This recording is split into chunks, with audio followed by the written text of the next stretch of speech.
To all of you. तो मिलते हैं फिर एक नई सुबह, नए जोश, नए जुनून के साथ। तो हम लोग पूजा जो है अच्छे से सेलिब्रेट किए, पूरा एंजॉय भी किए, है ना, घूमे फिरे, पिक्स वगैरह भी लिए, है ना। तो हम जानते हैं कि अगर कोई भी चीज, कोई भी फेस्टिवल है, अगर हम लोग फोटो नहीं ड्रॉ करते, खिंचवाते हैं, तो हमारा पूजा क्या होता है, अधूरा रहता है। तो चलिए कोई बात नहीं, करना चाहिए, मस्ती करना चाहिए। तो चलिए नए क्लास में नए जोश जुनून के साथ फिर से हम लोग क्लास को स्टार्ट करते हैं, और थोड़े जो हमारा माइंड डाइवर्ट हुआ है फिर उसको हम लोग कॉन्सेंट्रेट करने की कोशिश करते हैं, ठीक है। तो चलिए नए क्लास में एक नया टॉपिक लेके आज हम आप लोगों के साथ आए हैं। तो आज का जो टॉपिक है हमारा वो है डायरेक्ट एंड इनडायरेक्ट स्पीच, है ना, जिसको नरेशन कहते हैं। तो बच्चों का डिमांड था, है ना, कि थोड़ा डायरेक्ट इनडायरेक्ट की क्लास हो जाए। हाँ, ये बहुत इंपॉर्टेंट क्लास है बच्चे, ठीक है। ये जो क्लास आज की है वो बहुत इंपॉर्टेंट क्लास है। बच्चे खास करके इंग्लिश को सीखने के लिए जो है उसका जो बैकबोन होता है वो होता है टेंस। टेंस जब तक हम नहीं जानेंगे तब तक ना हम वॉइस को जान पाएंगे, ना ही नरेशन को जान पाएंगे। तो बच्चे टेंस का जो है वो क्लास डेली करवाया जा रहा है ना। आप जाकर वीडियो को देखेंगे। और आज जो हम लोग लेके आए हैं वो डायरेक्ट और इनडायरेक्ट का क्लास लेके आए हैं। तो चलिए क्लास को स्टार्ट करते हैं। तो पहले हम लोग जानेंगे कि ये डायरेक्ट और इनडायरेक्ट स्पीच होता क्या है, ठीक है। तो डायरेक्ट और इनडायरेक्ट स्पीच होता क्या, कहाँ इसका यूज करते हैं, ठीक है। डायरेक्ट स्पीच को हम इनडायरेक्ट स्पीच में कैसे कन्वर्ट करते हैं, हम हर एक रूल को आपके साथ शेयर करेंगे और हम कोशिश करेंगे कि आपको जो है इजीली बताएं, ठीक है। तो चलिए पहले हम लोग जानते हैं कि ये डायरेक्ट स्पीच क्या होता है और इनडायरेक्ट स्पीच क्या होता है। तो बच्चे जो डायरेक्ट स्पीच होता है, तो जो वक्ता होता है ना, वक्ता किसको कहते हैं, बोलने वाला, है ना। तो जो वक्ता होता है, ठीक है, वो किसी भी कथन को, ठीक है, बात समझ में आ रही है, जब किसी वक्ता के कथन को उसी के शब्दों में व्यक्त किया जाता है, बात समझने की कोशिश कीजिएगा, ठीक है। जब क्या बताए, जब किसी वक्ता के कथन को उसी के शब्दों में व्यक्त किया जाए तो उसको हम लोग कहते हैं डायरेक्ट स्पीच, ठीक है। और इनडायरेक्ट स्पीच क्या होता है, इनडायरेक्ट स्पीच होता है कि जब किसी वक्ता के कथन को उसके शब्दों में ना कहकर उसके आशय या सारांश को व्यक्त किया जाता है तो उसको हम लोग कहते हैं इनडायरेक्ट स्पीच। बात समझ में आ रही है। जैसे एग्जांपल्स देखते हैं डायरेक्ट स्पीच का। तो डायरेक्ट स्पीच क्या होता है, इनडायरेक्ट स्पीच क्या होता है, बात समझ में आई कि जब किसी भी कोई भी वक्ता जो किसी भी कथन को, है ना, अपने शब्दों में व्यक्त कर रहा है तो उसको डायरेक्ट स्पीच कहेंगे। लेकिन जो इनडायरेक्ट स्पीच होता है, जो वक्ता होता है, बोलने वाला होता है, वो उसको अपने शब्दों में ना कहकर, है ना, उसके सारांश को, ठीक है, व्यक्त करता है तो उसको हम लोग कहते हैं इनडायरेक्ट स्पीच, ठीक है। तो चलिए एग्जांपल्स कुछ देखते हैं। जैसे ही सेड, ठीक है, he said I am ready. देखिए यहां पे क्या कर रहा है, he said I am ready, मतलब इसमें जो वक्ता है, जो बोलने वाला है, जो वक्ता है, वो इस कथन को क्या कर रहा है, अपने शब्दों में कह रहा है ना, कि वह कह रहा है, क्या कहा, कि आई एम रेडी, मैं तैयार हूं, ठीक है। तो जब इसी को वो वक्ता जब इनडायरेक्ट स्पीच में व्यक्त करेगा तो ये इसके भाषा में ना कहकर, है ना, ये अपने भाषा में व्यक्त करेगा। कैसे, फिर ये क्या, इसका इनडायरेक्ट स्पीच क्या बनेगा, ही सेड दैट आई जरूर बताएंगे, अभी बस ऐसे एक एग्जाम्पल बता रहे हैं। देखिए आई क्या है, फर्स्ट पर्सन है ना, तो फर्स्ट पर्सन किसके अनुसार चेंज होता है, सब्जेक्ट के अनुसार। ये सब सारी बातें को हम अभी आगे बताएंगे, ये एक इंट्रोडक्शन क्लास है, ठीक है। तो क्या हो जाएगा, आई किसके अनुसार चेंज होता है, सब्जेक्ट, तो ही वॉज रेडी, ये क्या हो गया, इनडायरेक्ट स्पीच हो गया। समझने का कोशिश कीजिए, वह कहा कि, वह क्या है, तैयार था। मतलब देखो, ये अपने भाषा में जो वक्ता था, जो डायरेक्ट स्पीच में जो वक्ता था, वो अपने भाषा में बोला क्या, नहीं, ये अपने भाषा में ना बोलकर, है ना, क्या क्या उसी के भाषा में क्या क्या व्यक्त किया अपने बातों को, तो इसको हम लोग कहते हैं इनडायरेक्ट स्पीच। तो डायरेक्ट स्पीच और इनडायरेक्ट स्पीच समझ में आया बच्चे, कोई दिक्कत नहीं। चलिए अब थोड़ा आगे बढ़ते हैं और आगे जानते हैं क्या होता है। देखिए यहाँ 3 लिखा हुआ है, एक है रिपोर्टिंग वर्ब, एक है रिपोर्टेड स्पीच और एक है verb of the reported speech. चलिए ये तीनों को समझते हैं, ठीक है। देखो रिपोर्टिंग वर्ब क्या होता है, एक सेंटेंस लेते हैं, I said we are happy,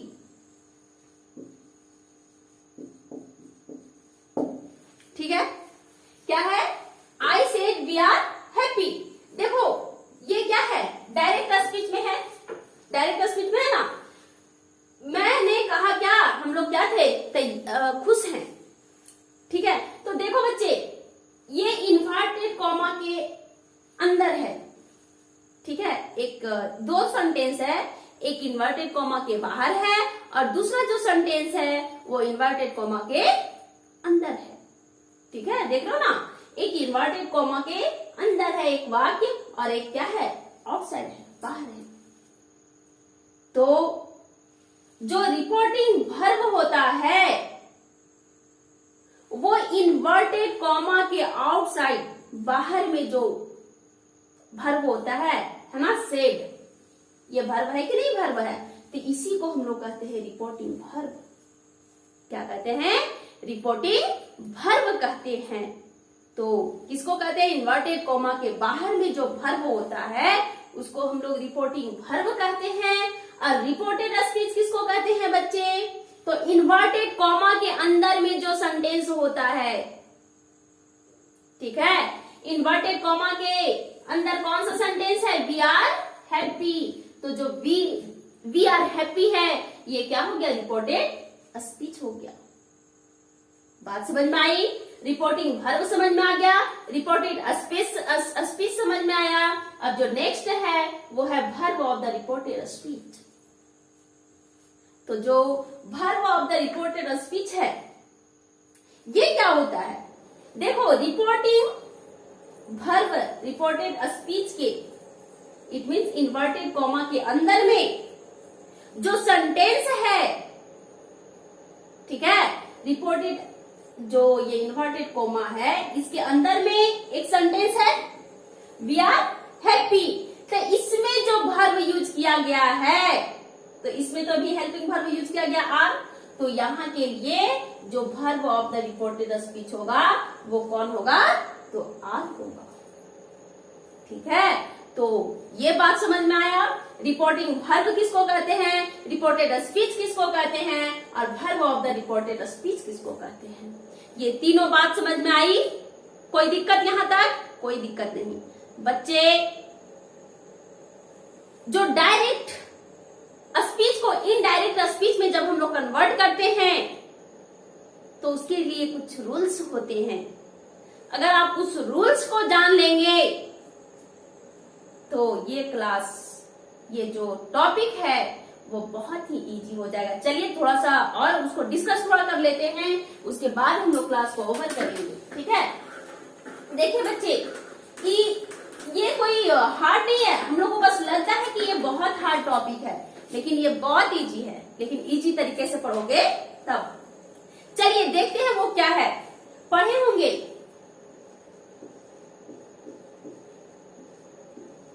SON सनवा और 1 2 3, बस इसी रूल को याद रखना है, ठीक है। बस अगर इस रूल को आप याद कर लिए तो आपको कोई भी दिक्कत नहीं होगा, ठीक है। ये 1 2 3 को ऊपर लिख देते हैं। ये एस मतलब होता है सब्जेक्ट, क्या होता है ऑब्जेक्ट, ओ मतलब ऑब्जेक्ट और एन मतलब नो चेंज। ठीक है, ध्यान से देखिएगा। एस मतलब सब्जेक्ट, ओ मतलब ऑब्जेक्ट और एन मतलब नो चेंज। बस इतना ही जानना है।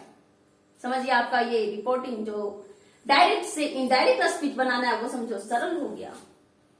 बस इतना तो रिमेंबर रहेगा ना, 1 2 3 और 1 के सामने एस, 2 के सामने ओ और 3 के सामने एन। हम लोग पर्सन पढ़े ना, first person, second person, third person, है ना। एक चार्ट के माध्यम से हम आप लोग को बताए थे ना, first person, second person, third person, है ना। तो ये 1 मतलब हुआ फर्स्ट पर्सन, क्या हुआ फर्स्ट पर्सन। 2 मतलब सेकेंड पर्सन और 3 मतलब थर्ड पर्सन। वो चार्ट जो बताएं उसको याद कीजिएगा, थोड़ा रिकॉल कीजिएगा। फर्स्ट पर्सन में क्या आता है बच्चे, आई वी आता है ना। फर्स्ट पर्सन के सिंगुलर नंबर में आई और प्लूरल में वी। सेकेंड पर्सन में क्या आता है बाबू, यू। और थर्ड पर्सन में क्या आता है, ही सी इट और नेम। ठीक है, एक मतलब फर्स्ट पर्सन, 2 मतलब सेकेंड पर्सन, 3 मतलब थर्ड पर्सन। ठीक है, यहां तक कोई दिक्कत नहीं। तो जब हम लोग डायरेक्ट स्पीच से इनडायरेक्ट स्पीच में कन्वर्ट करेंगे, तो अगर हमारा जो डायरेक्ट स्पीच का क्वेश्चन जो रहेगा, है ना, अगर वो फर्स्ट पर्सन रहेगा तो वो सब्जेक्ट के अनुसार चेंज होगा, अगर वो सेकेंड पर्सन होगा तो ऑब्जेक्ट के अनुसार चेंज होगा, और अगर थर्ड पर्सन होगा तो उसमें कोई भी चेंज नहीं होगा। ये एग्जाम्पल्स बताएंगे तब समझ में आएगा। चलिए बस इतना याद रखिएगा, 1 2 3 और एस ओ एन। 1 के सामने एस, 2 के सामने ओ और 3 के सामने नो चेंज। चलिए देखते हैं एक क्वेश्चन, जैसे आई said you, I said you are sad। ठीक है, ये मान लो ये है डायरेक्ट स्पीच। क्या है डायरेक्ट स्पीच। देखिए इन्वर्टेड कॉमा के अंदर वाले को क्या कहते हैं, क्या कहते हैं बताओ, रिपोर्टेड स्पीच कहते हैं ना। तो देखो, you are sad, I said you, मैंने तुमसे कहा क्या कि तुम उदास हो। देखिए ये हुआ एक सेंटेंस और ये हुआ एक सेंटेंस। ये रिपोर्टेड स्पीच के अंदर इन्वर्टेड कॉमा के अंदर वाला भाग हुआ ना, और ये इन्वर्टेड कॉमा के आउटसाइड वाला। देखिए ये जो होता है बच्चे, यहां 2 तरह के होता है, एक आई सेड यू हुआ, एक ऐसा रहेगा आई से यू आर सैड। अभी जनरली बस सीख रहे हैं कि कैसे बनाएंगे, कल इसके बनाने के रूल को हम लोग देखेंगे। ठीक है, आई से यू, तो ये क्या है, ये प्रेजेंट टेंस में है। बात समझ में आ रही है, ये आई से क्या है, आई के साथ से यूज है, मीन्स ये प्रेजेंट टेंस में है। और आई सेड हो गया तो ये किसमें हो गया, पास्ट। तो देखो इन्वर्टेड कॉमा के आउटसाइड जिस टेंस में रहेगा उसके इन्वर्टेड कॉमा के अंदर वाले पार्ट्स को भी, इन्वर्टेड कॉमा के अंदर वाले सेंटेंस को भी उसी के फॉर्म में हम लोग चेंज करेंगे। अगर ये पास्ट में है तो इसको भी हम लोग पास्ट में करेंगे, अगर ये प्रेजेंट में है तो इसको भी हम लोग प्रेजेंट में करेंगे।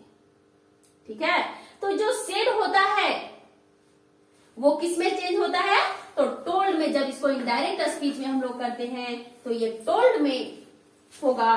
तो इसका क्या होगा, जैसे आई टोल्ड टू यू, है ना, यहाँ question I said to you होगा, आई टोल्ड यू, और इन्वर्टेड कॉमा के बदले में क्या होगा, दैट होगा। यहाँ कोई दिक्कत, क्वेश्चन क्या है, आई सेड टू यू, तो इसका जो इनडायरेक्ट स्पीच होगा वो क्या होगा, I told you, inverted comma के बदले में क्या होगा, दैट। इसका भी रूल होता है, अगर इन्वर्टेड कॉमा के अंदर वाले सेंटेंस है ना, अगर जो है वो क्वेश्चन से स्टार्ट होगा तो वहां पे टोल्ड ना यूज करके आस्क्ड यूज करते। तो ये सब बातें हम अभी आगे बताएंगे, ठीक है। आज थोड़ा समरी जानते हैं। तो क्या हो गया, आई टोल्ड यू दैट, तो ये कब का है, इन्वर्टेड कॉमा के पहले वाले सेंटेंस को हम लोग सॉल्व किए। सेट को टोल्ड में सॉल्व कर दिया और ये जैसे जू का त्यों रहा, है ना, बस यहां से टू रिमूव किए, दैट हो गया। अब देखिए इसको हमको जानना बहुत जरूरी है और इसी के लिए इस फॉर्मूला को हम लोग लिखे। देखो बच्चे, यू क्या है, सेकेंड पर्सन है। देखो थोड़ा सा बस जानो, है ना, फिर हम लोग पढ़ेंगे। ये यू क्या है, सेकेंड पर्सन है ना। सेकेंड पर्सन किसके अनुसार चेंज होता है, ऑब्जेक्ट के अनुसार। ध्यान से देखना, सेकेंड पर्सन किसके अनुसार चेंज होता है, तो ऑब्जेक्ट के अनुसार। यहां देखो ये सेकेंड पर्सन किसके अनुसार चेंज होगा, तो ऑब्जेक्ट। तो किसमें हम लोग ऑब्जेक्ट को ढूंढेंगे, तो जो फर्स्ट सेंटेंस है उसी में। तो फर्स्ट सेंटेंस का ये क्या होगा, ये सब्जेक्ट होगा और ये ऑब्जेक्ट होगा। इसी का खेल है बच्चे पूरे इस डायरेक्ट स्पीच में, इसी को समझना होगा। तो अगर यहाँ पे यू है तो हम लोग किसके अनुसार चेंज करेंगे, तो ऑब्जेक्ट। ऑब्जेक्ट क्या है, यू, तो ऑब्जेक्ट जो रहेगा उसी को राइट करेंगे। तो ऑब्जेक्ट क्या है, यू, तो यहाँ क्या यूज होगा, यू यूज होगा, ठीक है। अगर यहाँ पे रहता आई या रहता वी, ठीक है, तो वी क्या है, फर्स्ट पर्सन है और फर्स्ट पर्सन किसके अनुसार चेंज होता है, सब्जेक्ट। अगर यहाँ वी रहता, ठीक है, तो इसको हम लोग सब्जेक्ट के अनुसार चेंज करते हैं। तो वी के जगह क्या राइट करते हैं हम लोग, आई राइट करते हैं, ठीक है। इसको कल और अच्छे से हम लोग देखेंगे। चलिए आगे देखते हैं। तो ये सेड है, क्या है, सेड है, ये पास्ट में है, तो इसको भी हमको पास्ट में करना पड़ेगा। लेकिन ये किस में है, प्रेजेंट में है, तो इसको भी पास्ट में करना पड़ेगा। तो हम लोग आगे देखेंगे रूल्स को कि अगर पास्ट में प्रेजेंट कंटिन्यूअस रहेगा तो किसमें चेंज होगा, है ना। प्रेजेंट परफेक्ट में रहेगा तो किसमें चेंज होगा, इज आर एम रहेगा किसमें चेंज होगा, वाज वेयर रहेगा, हैव हैज रहेगा तो कैसे चेंज होगा। तो ये सब हम लोग अगले क्लास में देखते हैं, ठीक है। तब तक के लिए चलिए, यू, तो यहाँ पे ये पास्ट में, इसको भी ये आर, इज, आर एम रहता है तो वो जनरली वाज वेयर में चेंज होता है, ठीक है। तो यू के साथ क्या लगेगा, वर या वेयर और सेड। ये हो गया आपका इनडायरेक्ट स्पीच, ठीक है। तो इसको और हम लोग अभी तो इसके समरी को जाने, इसके इंट्रोडक्शन को जाने। अब हम लोग अगले क्लास में, है ना, इसको बनाने का रूल को और अच्छे और बेहतर तरीके से अगले क्लास में हम लोग जानेंगे। तो बच्चे आप हमारे साथ बने रहें और हम लोग सेशन को बेस्ट बनाने का कोशिश करेंगे, ठीक है। और आप, हमको विश्वास है कि हम आपको बेहतर तरीके से बताएंगे ताकि आपको कोई हेजिटेशन ना हो, कोई दिक्कत ना हो, कोई प्रॉब्लम ना हो। अगर बच्चे आपको किसी तरह की भी कोई भी क्वेश्चंस पूछना हो, किसी तरह का कोई वर्ड समझ में नहीं आया हो, तो आप हमसे हमारे टेलीग्राम ग्रुप में या फिर व्हाट्सएप ग्रुप में मिले और हमसे अपने प्रॉब्लम्स को शेयर कीजिए, ठीक है। तो चलिए आज के लिए इतना ही, फिर मिलते हैं हम लोग नए क्लास में आपके साथ। तब तक के लिए बाय।